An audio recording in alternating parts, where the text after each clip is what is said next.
I've had one of the open houses I did last year, one of my listings, it's crazy. It was like one of the last people to come through my Saturday open house. So this is the second open house I had. And I mean, I didn't even know. I mean, I think I had 30 people come through the open house at least.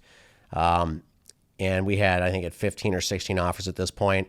And then somebody came in like the last 2 minutes of the open house. And I'm kind of going through my, what I typically do. I greeted him and said hi. I was pretty tired at that point. And then I'm showing him Pro Kit. I'm showing him, Network 1 on Pro Kit. And I never really asked him, which is probably, I told him about my listing, but I just kind of wanted to right away show them all these resources and stuff that I had. So I kind of skipped the elevator speech part of it, I think. And so after talking to him for about 5 minutes, she just was like, well, can we buy this house? I'm like, yeah. You want to buy this house? Yeah, you can buy this house. Like, okay. Well, and then I was like, we have to go get our grandpa, he's in Minneapolis and we're going to go get him. Can you just stay here till we come back? And I'm like, yeah, I can stay here. So that was the craziest thing I've ever had happen in an open house. Because, the open house was almost over. This person came in at the last minute, and then they ended up buying the house. That's an awesome success story, man. Yeah.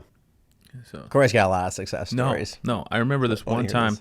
Having a situation where I was holding an open house for another agent out of the Hastings office, and the property was in Hastings, like deep in like a super rural area. And I remember I held it open before and I had 0 people through. So I didn't even want to do it again, but I also wanted to get an open house and it was the only thing I could find. So I'm running to the open house here. I'm going to get there like really like 3 minutes before my open house is supposed to start, which you really shouldn't do, but after setting up the signs and stuff like that, I knew I was kind of like behind schedule. Mm-hmm. And I get a web lead on the way there too.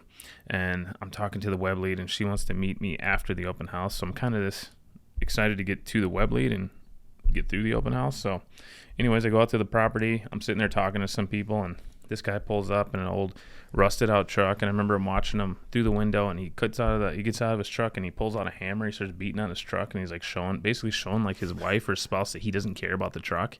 And I'm thinking, wow, these guys, who are these guys? Are these guys going to buy this house or what? So they come in and they're looking, and so and now I have 2 couples in the house, and I'm kind of trying to bounce back and forth, but I'm paying a little bit more attention to the first people that came through the door. And those guys leave, and I can see the other couple that were in the rusted out truck kind of walking around with like a notepad like this, like writing stuff down. And it turns out she was writing down like all the personal property that she was wanting to write up in the deal. Did the guy leave the hammer in the car? Or did he have that with him still? He left it in the car. That's good. He left it in the bed of his car. Good. So they were writing down all the personal property that they wanted to write into the offer because they wanted to make an offer on the house.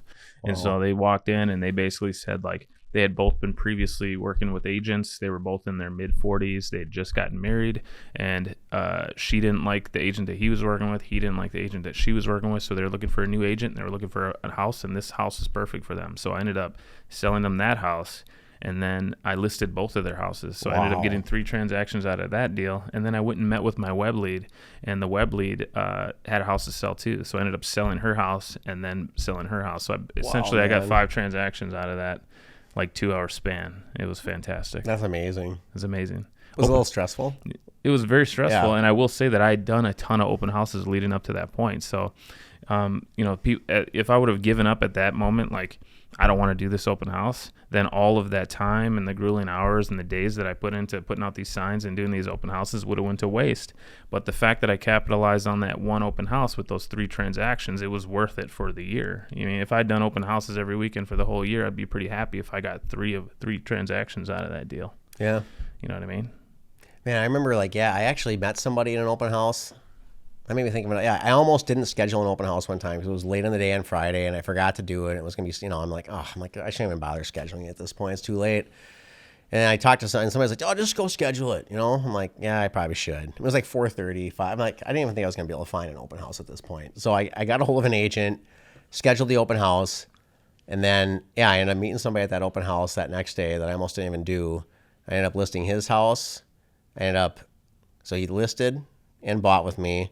And then the next year he referred me to his parents. And I sold their house and I represented them on the purchase. So that was 4 transactions. And I almost didn't even go out that day.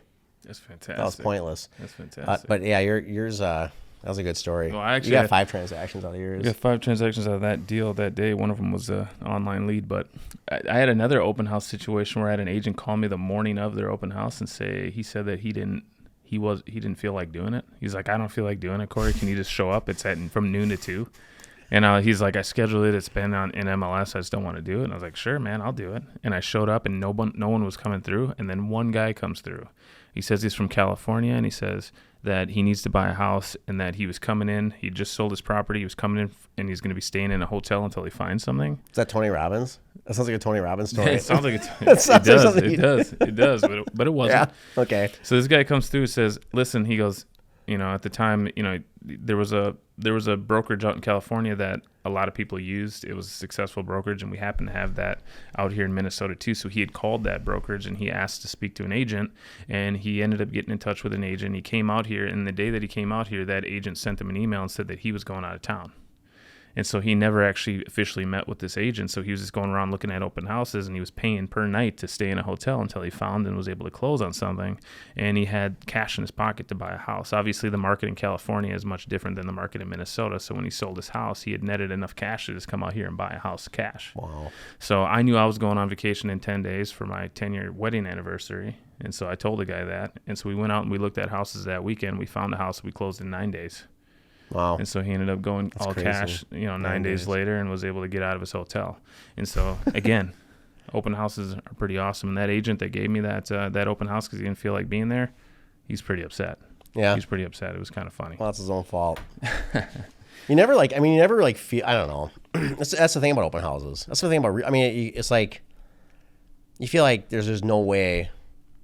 You walk in and it's like this empty house and it's like, oh, it's Saturday and it's like, I could be out with my family right now. And you just feel like there's nothing. There's like a little voice telling you there's nothing good that's going to come out of this. You know what I mean? Like, yeah. It feels like it, but bam, and then it does. Yeah, bam, it sneaks up on you. Yeah.